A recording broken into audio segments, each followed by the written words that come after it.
चेहरा पूरी तरह झुलसा हुआ और आंखें गहरे काले गड्ढों की तरह थीं। औरत ने कहा, तुम्हें मेरे साथ चलना होगा।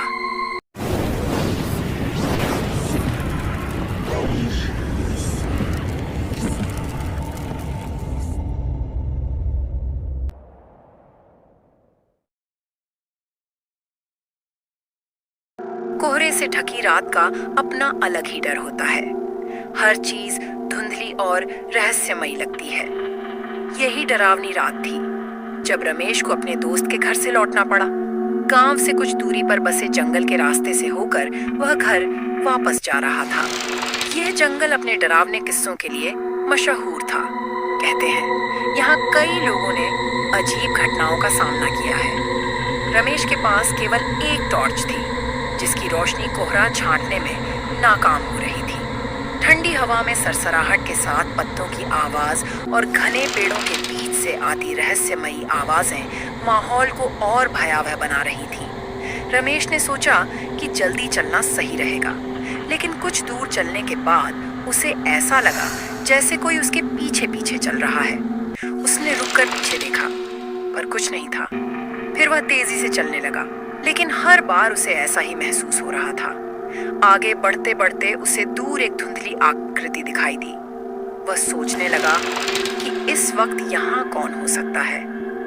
जब पास पहुंचा तो देखा एक औरत सफेद साड़ी में खड़ी थी। उसका चेहरा ढका हुआ था और वह एक दिशा में देख रही थी। रमेश ने डरते हुए पूछा, आप यहाँ इतनी रात में क्या कर रही हैं? औरत ने उसकी ओर देखे बिना ही कहा, मुझे इस रास्ते पर छोड़ दीजिए, मैं खो गई हूँ। रमेश ने महसूस किया कि उसकी आवाज़ बेहद ठंडी थी, मानो किसी गहरे कुएं से आ रही हो। उसने औरत को अपने पीछे आने का इशारा किया। दोनों बिना कुछ बोले चलने लगे, लेकिन रमेश को अजीब सा महसूस हो रहा था। औरत के पैर जमीन से कुछ ऊपर थे और वह बिना आवाज़ किए हवा में तैर रही थी। रमेश का डर बढ़ गया। उसने अपने भीतर की हिम्मत को इकट्ठा किया और बिना पीछे देखे तेज कदमों से चलने लगा। लेकिन कुछ ही देर बाद औरत की आवाज उसके कानों में गूंजने लगी, रमेश, तुम मुझे छोड़कर नहीं जा सकते। रमेश का दिल दहल गया। उसे समझ नहीं आ रहा था कि वह भागे या रुके। तभी औरत हवा में तैरती हुई उसके सामने आ गई। उसका चेहरा अब साफ दिख रहा था।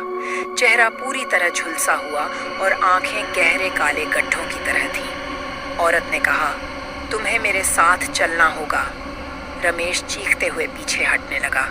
तभी दूर से एक माला और रुद्राक्ष पहने अघोरी आता दिखा। उसके हाथ में त्रिशूल था और वह कुछ मंत्र पढ़ रहा था। अघोरी ने पास आते ही उस औरत की ओर त्रिशूल फेंका। अघोरी की आवाज गूंज उठी, भाग यहाँ से, तू अब इस संसार की नहीं है। औरत ने डर के मारे भयानक चीख मारी और धीरे धीरे कोहरे में गायब हो गई। अघोरी ने रमेश को सहारा दिया और कहा, यह आत्मा इस जंगल में भटक रही है। वर्षों पहले इसी रास्ते पर उसका कत्ल हुआ था। वह अब भी इंसानों को अपना शिकार बनाती है।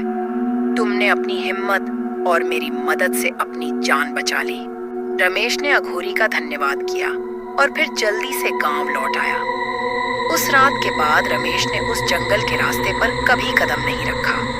वह घटना उसकी जिंदगी की सबसे डरावनी याद बन गई। लेकिन आज भी कोहरे की रात में गांव के लोग उस औरत के डरावने किस्से सुनाते हैं।